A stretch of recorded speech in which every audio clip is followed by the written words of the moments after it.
Hey guys, it's Mark. I think that's my line. He always jokes about that with me. But look who I brought with me. I brought Curt, and he brought. Thanks. Cheers.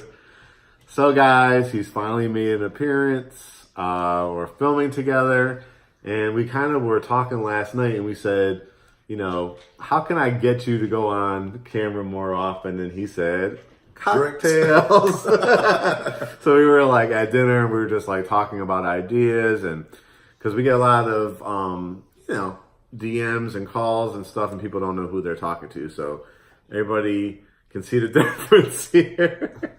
I'm Mark, of course you know me, and this is Curtis, and we decided to brand this because he's good at making cocktails with Curtis. So these will be, regularly scheduled, like little segments that we'll post there on Instagram and TV. That's news to me, but I guess that's what we're doing. Okay.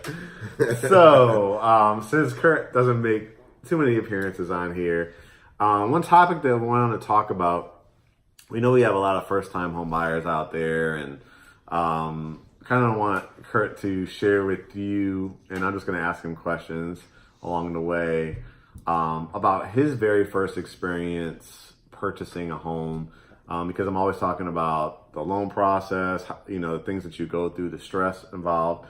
So we bought our first house, and I told you guys this previously, in 2014. Yeah.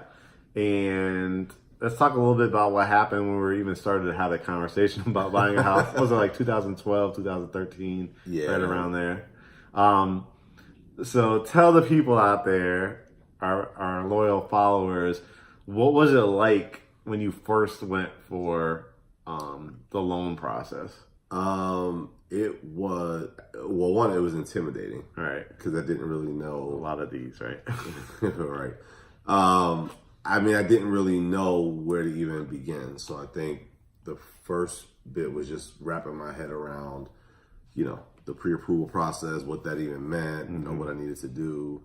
And then when I got that information, I remember where we got that information, and, went and got the pre-approval.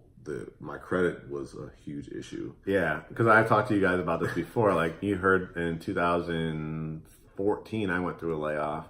Curt went through it, what was it, 2009? I went through a layoff 2009 when the market crashed. Yeah. And I was in the... You guys remember that, right? Lehman Brothers and all that went under. And I worked for one of the top financial consulting firms. And so that was impacted. So I went 10 months, I think, without a job. Yeah. Just burning through my savings, and then racking up that credit card racking up my credit card debt. And then so once I got a job and thought, okay, well, now I'm working again, I have income. Right. We were both working at the time. Yeah. I'm thinking, okay, now I'm tired of renting. I want to go and get a house. So I go and, get the information for the pre-approval, and they come back, and I haven't had enough of these yet to reveal what my credit score was, but let's just say I didn't qualify for any loan programs, mortgage, or anything like that, and I was way off from what I needed to. And then, after that, I remember we were super, super disappointed because at that time, rates were kind of low. Yeah. Everything was starting to rebound. And I think, was it the lender or somebody referred us to a company, and we won't say the name of the company, but it's a credit repair company. Somebody referred us to a company, and they fix your credit, and, they get it all together for you. And I just want to say to them, we spent a lot of money on that, and we can get into it maybe later in this conversation, but we spent a lot of money on it, and I will just say there is no magic solution. If you have, tarnished credit or credit that's just not where you want it to be, don't pay anybody any money to magically get your score up 100 points. It doesn't work. It doesn't. Because what we learned through that process too, and we'll talk about it a little bit more when we had a couple bad scenarios before we actually bought this house. So just to share with you guys, we're always open and honest.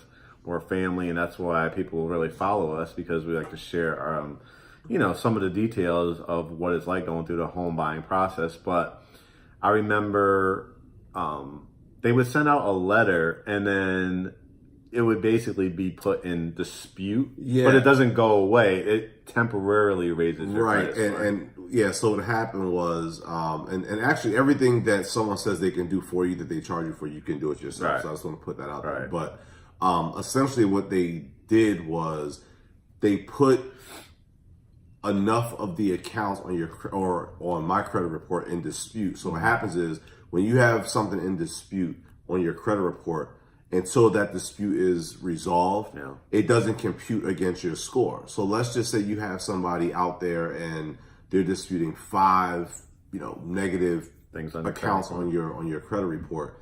Those 5 accounts actually are not being computed into your score while it's being disputed. So you're going to see your score go up 50 points, and you're going to think, "Oh my God, it worked, it worked."